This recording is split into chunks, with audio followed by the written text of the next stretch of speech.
Nice. Well, hello again. Welcome to the Junior Developer Link podcast. For those of you who haven't listened before, my name is Chris. I am one of the founders of the Developer Link, which is a software development specific recruitment company. We started this community called the Junior Developer Link almost the same time that we started the business, basically just to help entry level and junior developers sort of launch their careers and kind of glean some advice from our network and people that are keen to help, similar to sort of Brian, who we'll be hearing from in a second. So, doing these podcasts now. Anyone that has suggestions on topics or things that they would like help with, please do email the one that we've put together, which is podcast at thedeveloperlink.io. So this one is all about interview prep, which hopefully should be pretty relevant to anyone listening. And we've got Brian, who is an engineering manager over at the Clorox company, and runs your code coach. And I found you. I think it was just through your LinkedIn content, Brian. Yeah, That I found yourself. So I guess hello, and tell me a little bit about yourself. sure. Yeah, thanks for having me on. First of all, I'm really happy to be here and speak about this subject. So yeah, I'm an engineering manager currently at Clorox, which is a big bleach company. If you're not familiar with it, it's like a big Fortune 500 company, and I'm actually on the e-commerce side of the company in a department called direct to consumer. So I've been helping to create the online kind of e-commerce retail experience for Clorox and brands. We worked recently on Brita.com, BirchBees.com, and what else? In the shop.clorox.com. So I've managed mostly a team of front end focused engineers doing these kind of sites with React, Node Express, GraphQL. Before that, I worked at a number of startups, worked at a number of boot camps, self taught myself, also went to boot camps. And I noticed that I sucked at interviews for a long time. So it kind of became kind of my obsession to get better at them. Eventually, I did. And that's kind of what led me to want to help other people, especially with that really kind of arduous and stressful process to get better at. Yeah, for sure. So what is your code coach? The site that I found Yeah. that you have up. Yeah. So I have a site, and it's basically where I offer one-to-one mentorship services along with other things that I've created. I have like a collection of material called Not Another Course, which guides developers through all the different things that you're going to come across in your career, like debugging GitHub pipelines, like stuff you're just not likely to find in a course. It's like, hey, watch this tutorial, you type, and then I type. It's more like, here's a challenge that's more like something you'll see in the real world, like on a developer team, and you get that experience doing that. So that's one of the things that I offer. On top of that, I offer, kind of your more traditional, like one-on-one coaching, where I meet with developers typically out of boot camps, make a plan with them to, one, get better and be hireable, to pass interviews. And then a lot of times I meet people that have just gotten hired as well, and they just need help, like actually becoming productive on their team and getting a lot of that help that's just lacking. I mean, mentorship is severely lacking at most companies. I kind of augment that through this service and help people understand, like, how do you come into a company, make a big impact? How do you not just not get fired, but how do you stand out? How do you do the kind of work that's going to get you noticed? Yeah, for sure. The previous one that we did was actually on onboarding. We touched on some really interesting things just around, yeah, like you've got the job, like you said, but like you want to join and be productive and kind of know what you're doing. And if you've not worked anywhere before, particularly in a coding role, it can be, I guess, quite daunting to come in and try and be part of a team that sometimes they've all been doing it for years, and you're the only new one to the team, but like Mm-hmm. you're brand new to coding. So there seems to be a lot of stuff that boot camps don't necessarily teach you, or about the way of doing things as opposed to actually writing code. Exactly. And I mean, I love boot camps. I mean, I still take them even like now. Like I went to like an engineering manager type of like boot camp when I became engineering manager because I'm like, I don't know what I'm doing. I need I'd like somebody to teach me also. But they can only fit so much in, right? I mean, it's hard to besides teaching you how to code, like, oh, here's also how Jira works, or here's how to use Git in like a more professional way, or here's how to write code and do PRs and all these other processes that are around the code, right? Yeah, because I guess that's the attractiveness of a boot camp is like it's 12 weeks. You can become a software developer in Yeah, 12 like weeks, but here to here. got to miss out some things, right? for Otherwise, it sure. would be become a software developer in Yeah, it'd be 12 like, yeah, years. I'm Yeah, working for a year.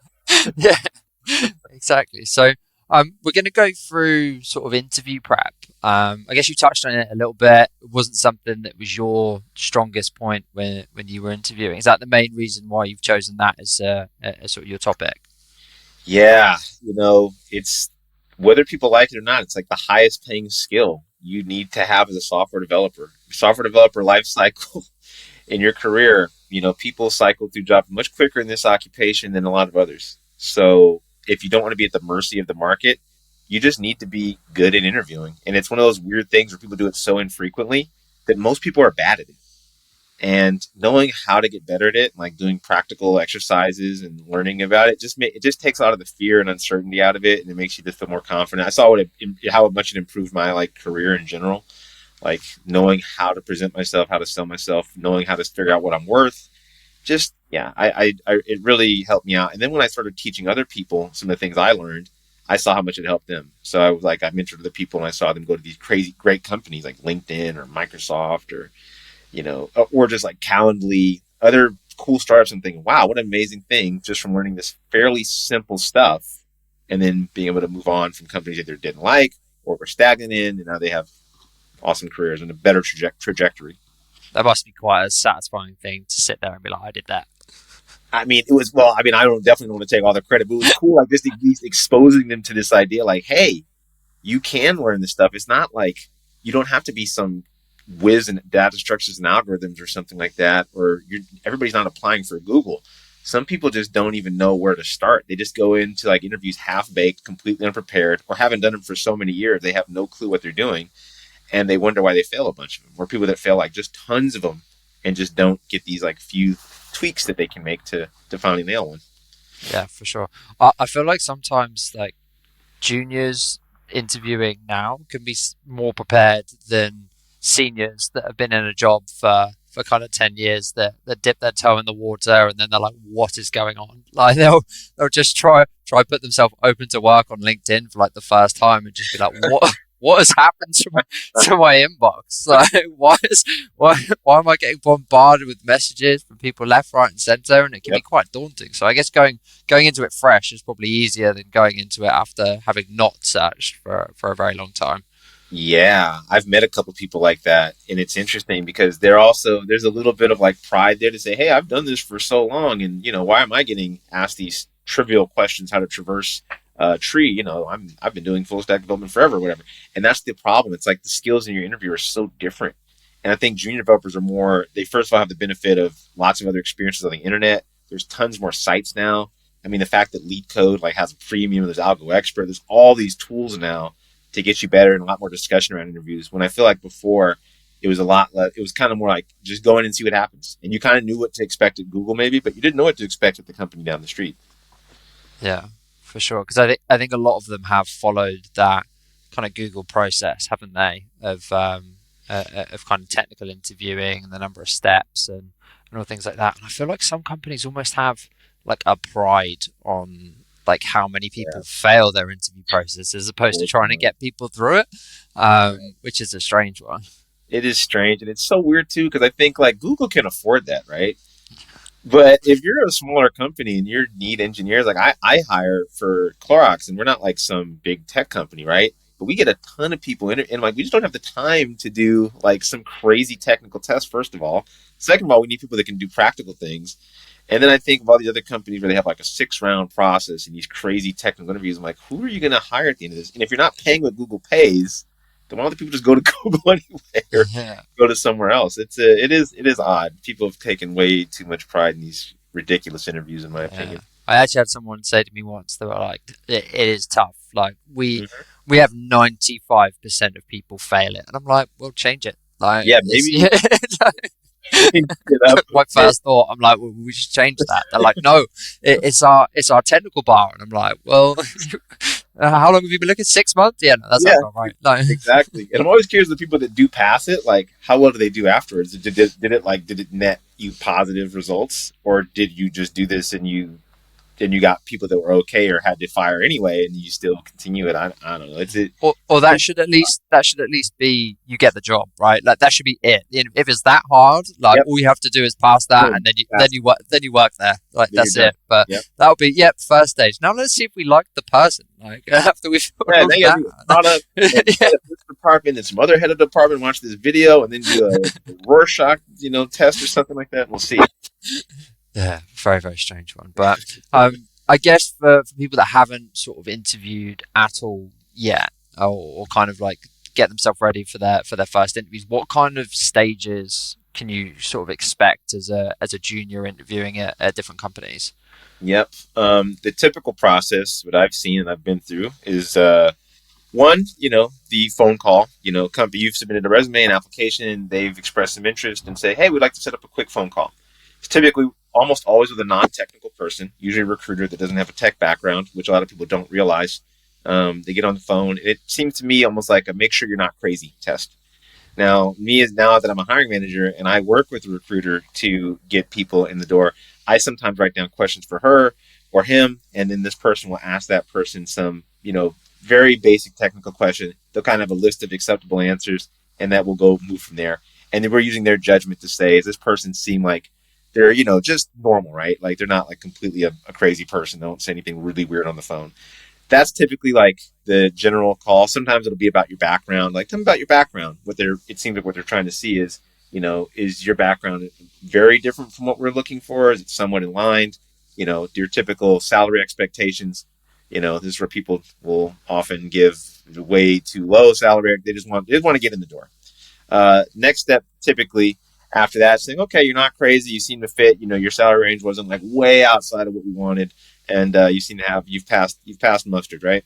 I Um, think the other thing from that, like they're also trying to see if people are kind of interested, right? Like yes. because I think that's the main thing. Like obviously, like you said, not crazy, kind of Hmm. qualified. Like you are who you say you are, but also I feel like that stage a lot of the time from the other side is like, do they know who the company is? Like, do they know the role that they've applied for? Yep.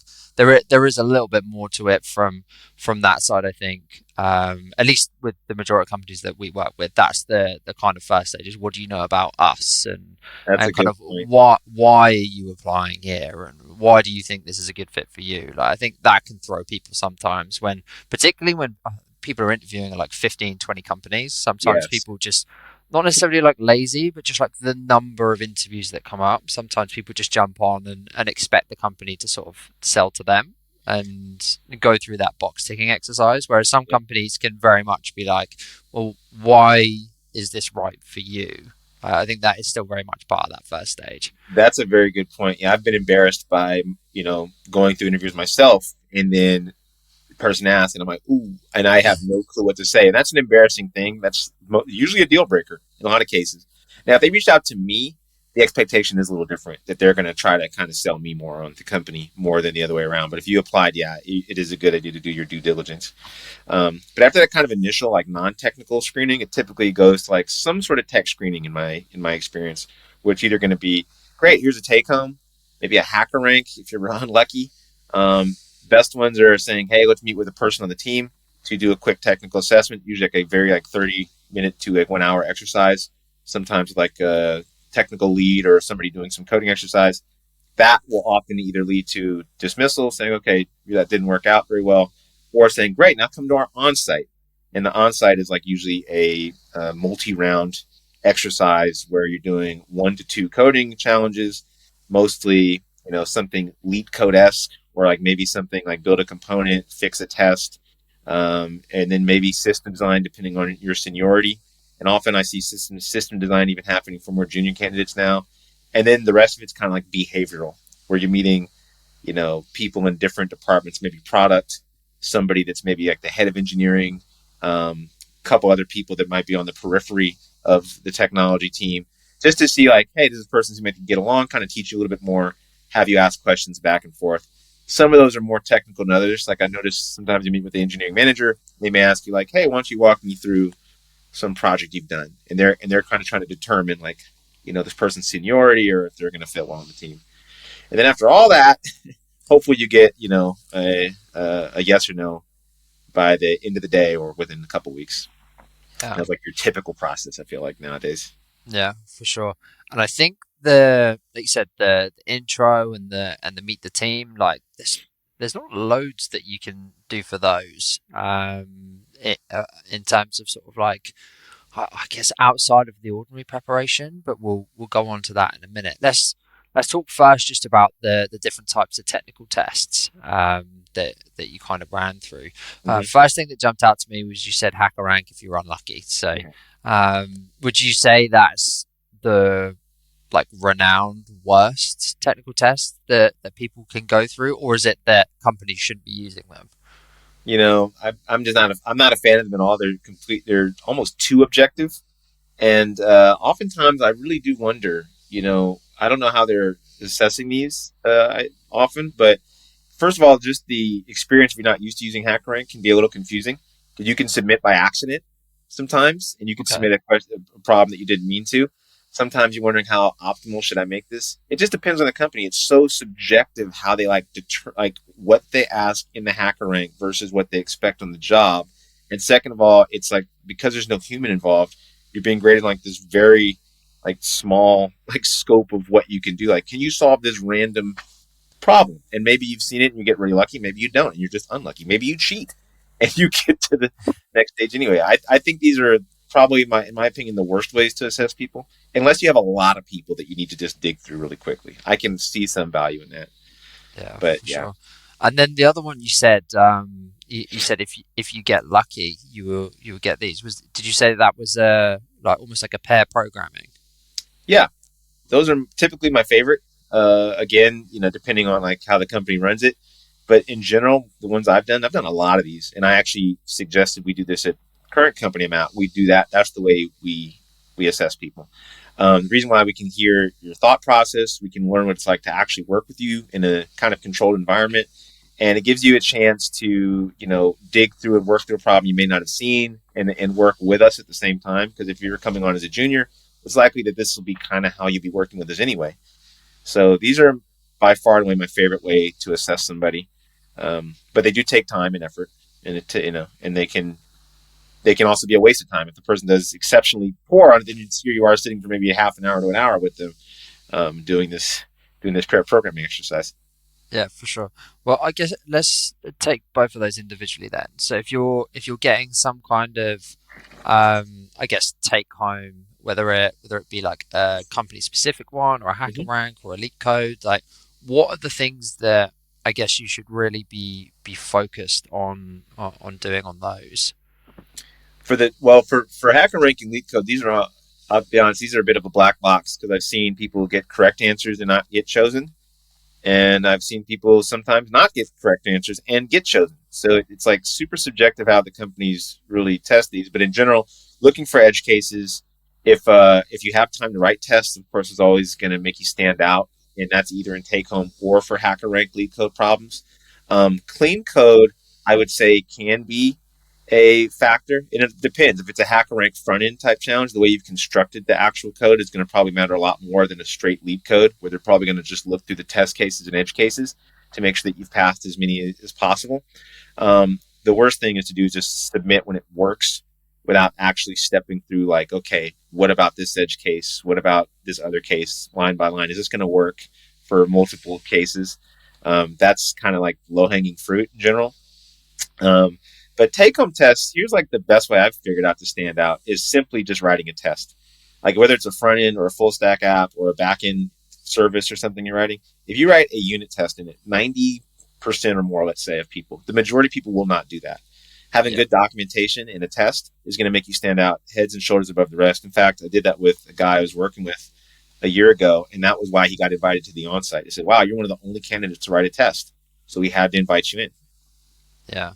And I think like one of the big things you can do to prepare for those tests, particularly like you said, hacker ranks, leak codes, like there's not a huge amount you can do with those because they're very much like pass or fail. One for those, like make sure that you've got the right link been sent through. Like I have had a number of people that they're interviewing for like a back end role and they get sent the front end one by like the HR department by accident and people go do it, fail, and then they're out of the process. And just people want to try and put their best foot forward. So sometimes they'll just get it and they'll give it a go, but make sure it's the right one, because I have seen people just try the wrong one and fail, and there's just no way of coming back from that. That happened to me, Um, man. Yeah. yeah, I, I get the back end one, and I was like, oof. Not, and I'm a full stack, but I've done like back end stuff, but this was very back end related, and I was like kind of out of my league. And they said, oops, sorry. They corrected it luckily, but you're right. yeah. Good point. And then, like you said, with the take home ones, particularly if it's one that the company has been giving out for a little while, like a lot of the clients that I work with, they've been using the same test for a long time. They use it for particular reasons, and some of them, like the instructions won't be full on there, but as a recruiter, both whether it's an internal person or an external recruiter that you're working with, speak to them about what what's important to them. Because like you said, one of our main clients, the testing element of it and the documentation element of it are very, very important, like second only to like the actual functionality of it. Hmm. They don't care how it looks and or anything like that. Like they don't want it to look pretty. They want it to work, and then they Yep. want people to have tested it and put in clear documentation. So you can spend, particularly with ones like that have no time limit. I think you can spend ages making something look pretty when they might not Yeah. care about it. So just finding out what's important to the people that are actually going to be looking at it, I think, is the main bit of prep that you can do for those. Very good point. Yeah, and it is subjective too. It's one of those things. I think every company is a little different on like what they expect, and I think some even expect you to reach out. Like I think they leave the instructions a little generic or missing, just like in the hopes that you do kind of be proactive and reach out. I've seen that for sure as well. Yeah, I've seen that as well, and like you said, it's a real positive thing if people reach out. But I think people can generally think that it would be seen as a negative thing that they don't know what they're doing.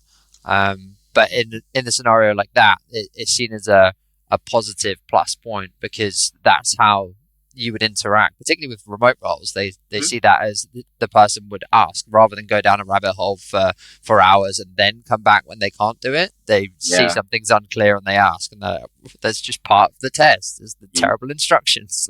yeah, which is a trip because like that's actually a really good idea. I should use that. Let's do that. Because it's true. That's how you work on a team, and it is rough when somebody goes off on a quest, and they come back weeks later and they're like, "I wish you just asked me that question." Yeah, You know? for sure. So let's get off technical tests. I guess just with regards to prepping for your initial phone calls or kind of your on sites, if you've passed that first initial screening, what sort of prep should people be doing for companies that they're interviewing with, and particularly the ones that they're excited about? Yeah, like company about us page for sure. Like low hanging fruit. Look for they have what's it called, pillars, like of the company pillars, like the things they value, their company Yeah, values. A lot of times you can find some pretty good stuff there, especially if it's like a startup. I think that these are more important often to the startup. Like they put these values, and like probably the person you're talking to may have even been involved in creating these values, depending on how small the startup yeah, is. So if you can kind of parrot some of these back, like that's really important, like to find out. I do a little bit of LinkedIn stalking for sure. If I really like the company, I'm going to go and find out who I'm interviewing, see if I have any connections to them in the first place, see what I can find about them. Maybe even like something, and not to be creepy, but like even like if I see them with like a surfboard, for example, in a picture, I'm like, oh, cool, we have something in common that maybe I can bring up without being creepy, of course. I wouldn't want to say, oh, yeah. but So, well, how are the waves out on in January 2014 on your holiday with your wife? Like yeah, not quite to that extent, but interview over. So yeah, you get it's a fine line, right? It's like, but I had a buddy who was really good. He was a sales guy, and he would do this all the time, and he taught me a lot about like psychology and things like that. He was a surfer, and he went into a place, and he like casually snuck it in the conversation. Of course, it made the conversation go better. Person probably has a more positive outlook on this person, during the interview. So anyway, I think that's like important. Do a little bit of interview snooping. Oftentimes you won't find anything. Most people aren't really active on LinkedIn anyway. Better one is Glassdoor and Blind, my two favorite sites. Glassdoor to look up interview questions for sure. Blind to get the real deal about the company. It's like the unfiltered version of LinkedIn for those of you maybe who haven't checked out Blind, teamblind.com. So that can be useful. But again, if you're a small company, you might not find something super useful. But those are typically places I like to go to kind of get an idea of like, okay, what's this company really about? And then kind of see what's their public facing image like, so I can play into that. Yeah, for sure. And then I guess outside of that, obviously you're prepped for sort of the company and who you're speaking to and all that kind of stuff. Are there any like common questions that will come up like often? Obviously, not going to be 100% of the time, but are there any that you've seen kind of repeat themselves that it's good to have like a prepared like answer for? Oh yeah, there's this is the generic question I've been asked, and I've seen basically everybody get asked. I asked this question. It's some version of this. Tell me about a technical project you worked on, and what was a challenge or something interesting about it. Like some version of that question, you're almost guaranteed to get. And the problem most people run into is like, I'll give you an example. Like, ask junior developer typically gets asked this question, and they'll say, "Oh, I had to learn some new technology, and that was hard." They won't give much context to what they worked on. Like, I worked on the eggs bacon API for a project at my boot camp, and it was really hard because I had to learn Ruby. And if you don't dig further in as the interviewer, that can kind of be the end of it. You say, okay, well, that was kind of useless. Don't really get much out of that. Better answers are typically like, how can you show this person that, yes, we speak the same language, and we're kind of like peers almost. Like, I've done something that's similar to some things you might have done. Like, oh, for a project, I had to make a backend service. I had to put it on AWS, and I was learning EC2s or Lambda, and I had an issue with files not being saved in the Lambda, so we had to do X, Y, and Z, which led to X, Y, and Z, and the project was either a great success or I learned this, and here's how I would fix it next time. This like opens up better dialogue because you're saying not just like you found something hard and that's kind of it, but like here's the technology I used and here's why it was interesting because I did this thing. And people often talk like about the team, or the team did this, the team did that. People want to know what you did typically. They want to say, what did you do and why was it important or interesting? And then like the other follow up is always like, what would you do differently? And people say, oh, I don't know. I think you just need to, you kind of want to have these answers in your head, right? I've been asked this question too, and I completely bombed it. I was like, I had a story, and I kind of forgot what I had done. I was like, oh, I updated this query, and it ran 50% faster. Then the interview dug into that, and I forgot. It'd been years, and I was like, I don't know. I don't remember. And he decided to keep that narrative going. I was like, I don't know. It kind of didn't go well for me. What would you do next time? 100% faster. Like, what did he do exactly? I kind of then he just drilled me in this thing. He knew more about Elasticsearch than I did, and I was like, it's been 3 years since I did this. I don't know. I don't remember what I did. So yeah, having a good answer for that is paramount. Oh, and also, why do you want to work here? Like what we spoke about. Yeah, that's the question that comes up a lot, and it's embarrassing either as an interviewer or an interviewee if you're in the on-site for whatever reason, and somebody asks that, oh, why do you want to work here? And people say something, oh, because it's remote, or you think, oof, like is that why you're here only? And I'm like, that might be. Is that all we have going for us? Is that all we got? And then you're thinking, and then if you're on a maybe, that might turn you to a no, right? Yeah. But if you're on a maybe, and the person's like, well, I really love working here. I grew up around the Clorox office, and I love bleach, or I don't know. I love bleach. I love bleach. That's got to be a no, right? If someone's just like, I love bleach. Yeah, like, oh, tell me more. Why? Yeah, why? You look at the paper, they have like a dead relative over there. Anyway. But I mean, yeah, if they have like something interesting, like some personal attachment to it, that could be like, oh, cool. Like maybe now maybe I've gone from maybe to a yes, and that's happened to me before. If somebody has like a personal reason they're here, and I'm like, oh, that's really cool. Maybe this person will be a better fit than I thought. Yeah, for sure. I think the big one for me that people get stumped on, and like the same, like I've had candidates that have been interviewing for me that have been, and also myself when I've interviewed before. It's just, and do you have any questions for us? That one, like you've got to have something. Like even it, and I always found that all of my questions had been answered. So you've just got to kind of park something somewhere that won't be covered. Yep. Yeah, but like you said, again, sometimes it's just like, oh, and how many days vacation is it? Like, things like that. No, I'm Like, still blown away that people ask that. I'm like, haven't yeah. you read anything on LinkedIn or anything anywhere to know, like, you don't ask these questions anymore? I think that's possibly the worst thing. You haven't got the job yet, and it's just like, yeah, like, when can I take some time off? Yeah, When I'm you like, do? I've had this question happen too many times to be like, I'm thinking, why? What would, and I'll be honest, usually it's from very young people, so I give them a little bit of leeway. If you're like 18 or something, and you just got out of high school, or maybe you just, and I'm like, okay, I get it. You just don't know the rules yet. But in general, don't ask that question. I Again, was I just was, what time do I have to start? asking 9 o'clock every day, every day. Oh, even Fridays. I'm like, yeah, that's maybe to a no at that point. Yeah, for I like sure. the questions asking when people ask, like, my kind of go to always is asking something about, like, oh, what's your on call process like? Or what's your deployment process like? Or what do you feel about tests? Or if there's one thing you could change, what would it be? These kind of like it puts you in a more powerful position, I feel like, too. And it gives you some good insight into the company because maybe they'll reveal something either that makes you think, oh, great, or they'll reveal something that's like, ooh, do I really want to work here? Yeah, Yeah. for sure. I think my favorite one, if you can't think of anything else, is always like, why do you work here? And like, why did you join? And particularly like if you've done your research, you can see that the person's either been there for like a long time, which means it's probably a good thing and spin that in a positive light, or a lot of the time joined recently. So you can talk about why they joined and like the reasons that kind of attracted them. I feel like that's always a good one, and Oh, tends to yeah. leave things on a positive note as well, Yep. because and you'll get some more insight and a bit more of a real view of the person as to either why they've stayed there for like 5 years or like you said, why they've left their job and kind of joined there recently, and it might entice you to kind of go there, which I think is a good one. Yeah, it's a really good one. And I guess sort of last one, are there any sort of common mistakes that kind of people make that people can try and avoid? Yeah. So I've done probably over 20 interviews just for my current company in the last couple of years.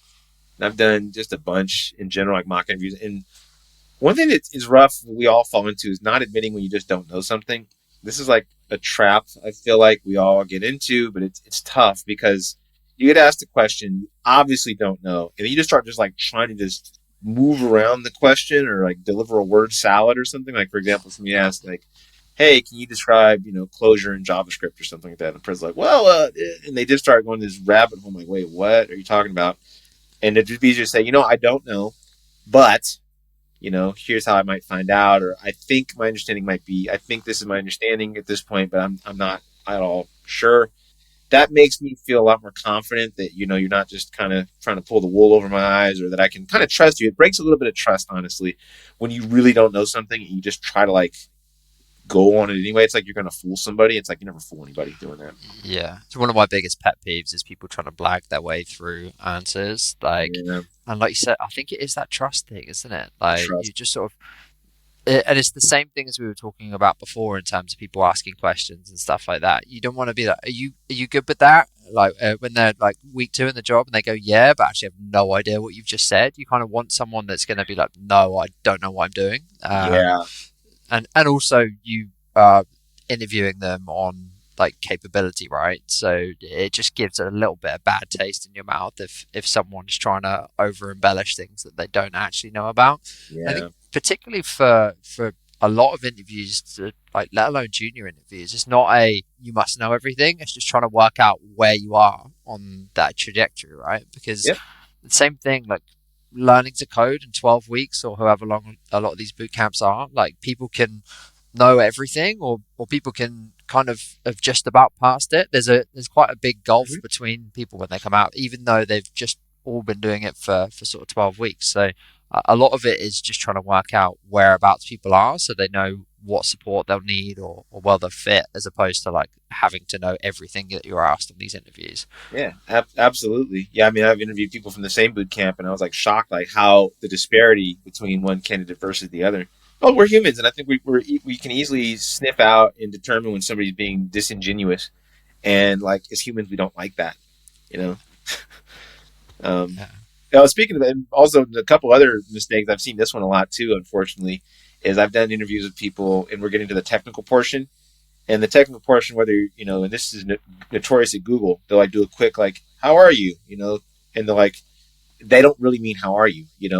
It's just a politeness to like not get straight to a question, but you want to get straight to the question because there is a limited time to do it. I and this is Google is probably the worst. I've interviewed there at the on-site, and if I ate up time by actually going into detail about how I'm doing or talking about yourself, it would ruin the interview. You don't have enough time to do the technical question. I did this with one candidate in specific, and he went off on a tangent, and I tried to bring him back. He just didn't have enough time to complete the Really? the actual coding portion of the interview. That's when I see less often, but I have seen people kind of mistake small talk for a chance to really expound too much. And if you have people that are too polite on the interviewer side, you can eat up valuable time instead of getting to the real question you want to get to. Imagine that from like an interviewer point of view, just like casually. So, how's your day been so far? And they're like, "Well, let me tell you about my day." And you're like, "No, please don't." Please don't. It's awkward because you just met them and you don't want to be like, "Hey, I didn't really care. I just I was being polite and you mistook it." Oops. Oh, brilliant. Well, no, I really, really appreciate you coming on. I enjoyed talking with you. And yeah, like hope to have you back again in the future. I guess if people want to reach out to you, like where would be the best place? Is it LinkedIn or your website or? Yeah, LinkedIn is probably the best. I'm more active on there. I write pretty much once a day. Try to write things that I think will help people. Brian Jenney, Brian Jenney, Jenney. And then, of course, yourcodecoach.com if you're interested, like in newsletter or some of the products I have. But yeah, that's where you can find me. Amazing. And if anyone wants to reach out to us, it's either podcast at thedeveloperlink.io or reach out to me personally. It's Chris Blakey on LinkedIn or Chris at thedeveloperlink.io. Thanks again, Brian. And anyone listening, I will speak to you again next time. Thank you. Bye.